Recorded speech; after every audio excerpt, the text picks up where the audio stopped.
जो अद्वितीय, शांत, चिन्मय और आकाश के समान निर्मल है, वह ब्रह्मा ही है, संपूर्ण जगत है। क्योंकि सब में सत्ता मात्र का ही तो बोध होता है। रघुनंदन, मैंने सोने के कड़े में बहुत विचार करने पर भी विशुद्ध सुवर्ण के सिवा कहीं कोई कड़ा नाम की वस्तु नहीं देखी। जल की तरंग में मैं जल के सिवा दूसरी कोई वस्तु नहीं देखता, क्योंकि जहाँ वैसी तरंग नहीं दिखाई देती वहाँ भी जल ही है। अतः जहाँ तरंग है वहाँ भी जल के अतिरिक्त कुछ नहीं है।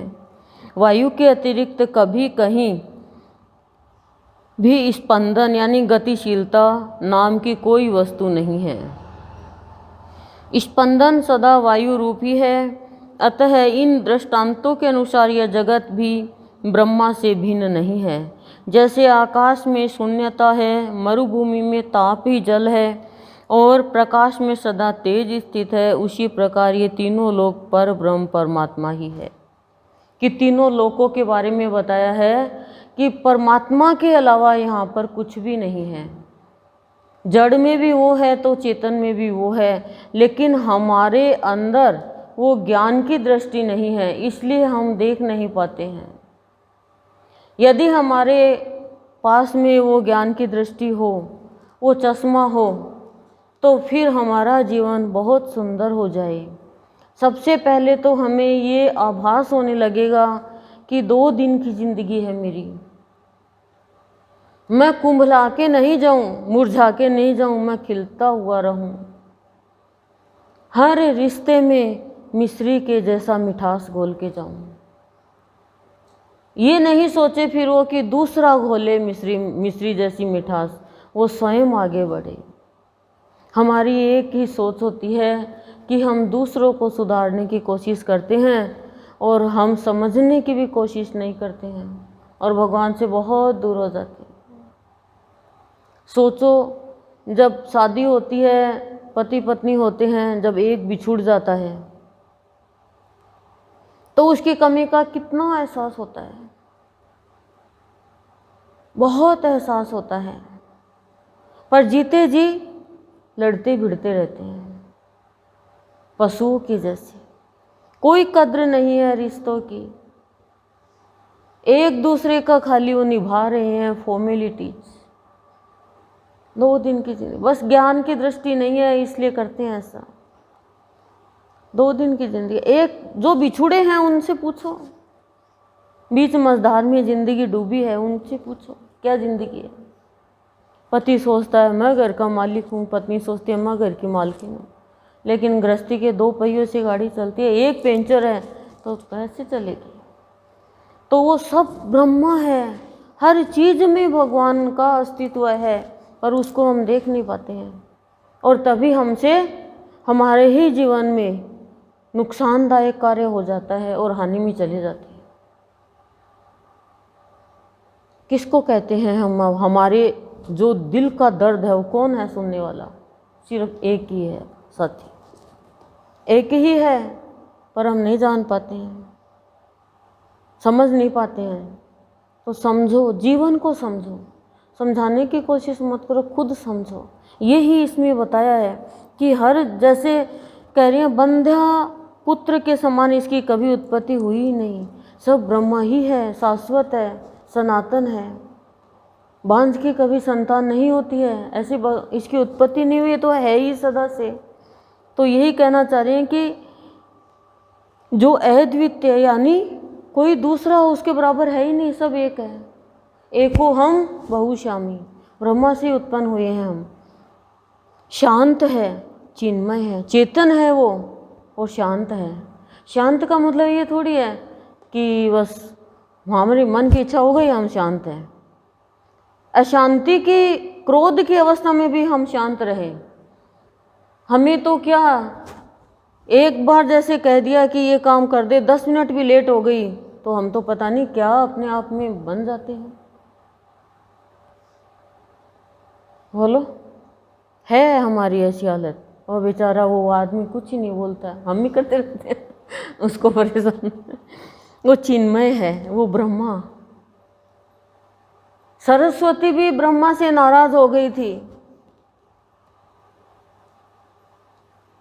सरस्वती, लक्ष्मी जी और पार्वती, तीनों ने जो मारे ताने अपने पति को कि आप तो उसकी बड़ाई कर रहे हो, अनसुईया सती की परीक्षा लेके बोला रहने दे, सती है वो, बोला नहीं, हार माननी पड़ी और पति से दूर हो गई।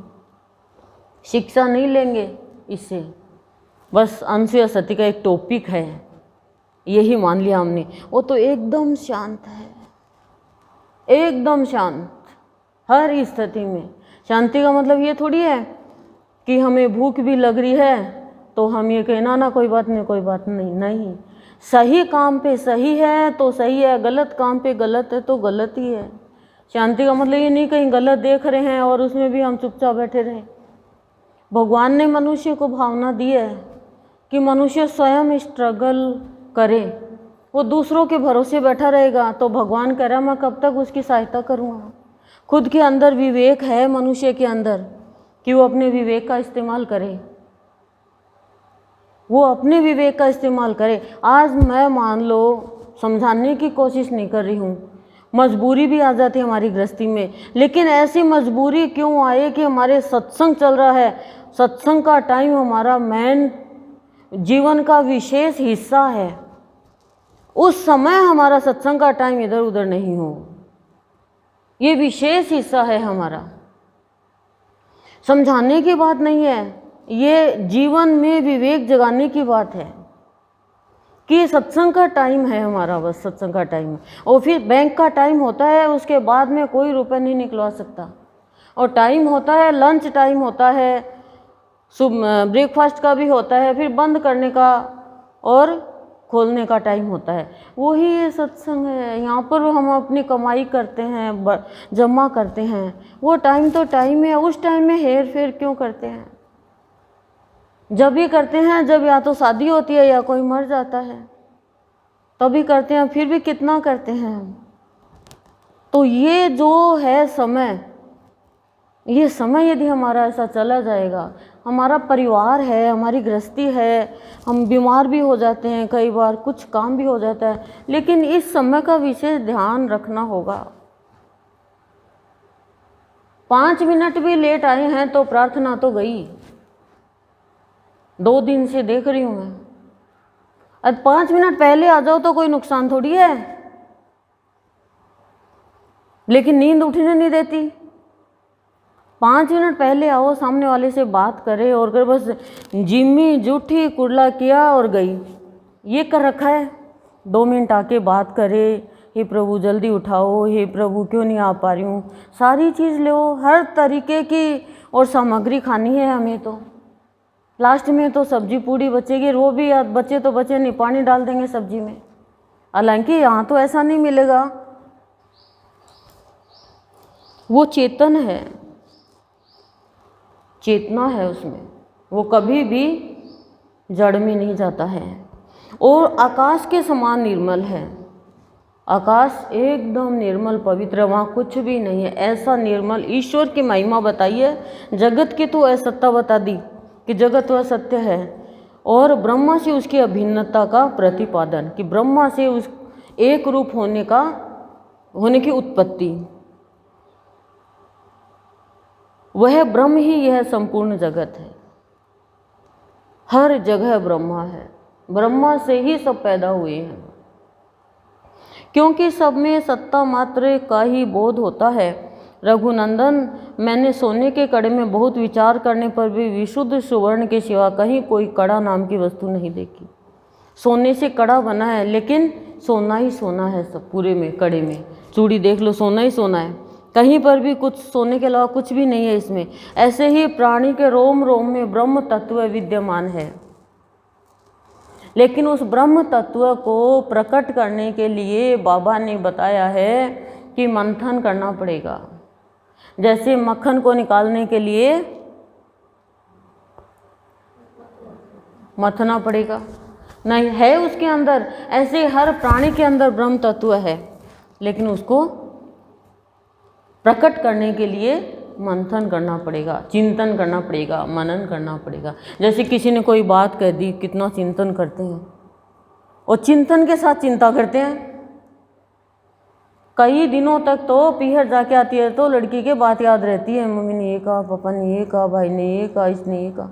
और शादी होती है तो पति की बात याद रहती है, ये क्या, इस टाइम ये चाय पी रहे होंगे, इस टाइम ये घर से आए ऑफिस से आएंगे, इस टाइम ये नहा रहे होंगे, इस टाइम ये कर रहे होंगे। कितना चिंतन चलता है, चलता है कि नहीं चलता? हर चीज़ का चिंतन चलता है। खाना खाया कि नहीं खाया, फ़ोन करके पूछते हैं। कभी भगवान के लिए भी आया क्या? तब भगवान की उत्पत्ति होगी, प्रकट होंगे। छुपा हुआ है वो मक्खन के जैसे, और कुछ भी विशेष नहीं करना, खाली चिंतन ही। जल की तरंग में मैं जल के सिवा दूसरी कोई वस्तु नहीं देखता। जल में कभी देखा है आग की तरंग उठ रही हो? है? जल में किसकी तरंगे उठती है? पर मनुष्य में तो क्रोध की उठती है। उठती कि नहीं उठती? क्रोध का अनुभव सबको है, क्रोध का अनुभव सबको है। क्रोध को शोध, फिर होगा बोध। क्रोध अच्छी चीज़ है, बहुत अच्छी चीज़ है, यदि उसका सदुपयोग आए तो। यदि उसका सदुपयोग आ जाए तो क्रोध बहुत अच्छी चीज़ है। राम जी को क्रोध आया था सागर पे, वैसे राम जी ने कभी क्रोध नहीं किया। संत कभी क्रोध नहीं करते, लेकिन संतों को भी गुस्सा आता है, जो सिर्फ असत्य में, माया में उलझा रहता है। तो कह रहे हैं जल की तरंग में जल के सिवा दूसरी कोई वस्तु नहीं देखता, क्योंकि जहाँ वैसी तरंग नहीं दिखाई देती वहाँ भी जल ही है। कि तरंग नहीं है वहाँ भी जल की तरंग, जल के अंदर तरंग ही है जल की। अतः जहाँ तरंग है वहाँ भी जल के अतिरिक्त कुछ नहीं है। वायु के अतिरिक्त कभी कहीं भी स्पंदन यानी गतिशीलता नाम की कोई वस्तु नहीं है। वायु में गतिशीलता है। वायु एक जगह ठहरती नहीं है, बहती रहती है, बहती रहती है। हमारे श्वास भी देखो चलते रहते हैं, खाते पीते सोते उठते बैठते, नींद आ रही फिर भी श्वास चल रहे हैं, वायु ही तो है ये।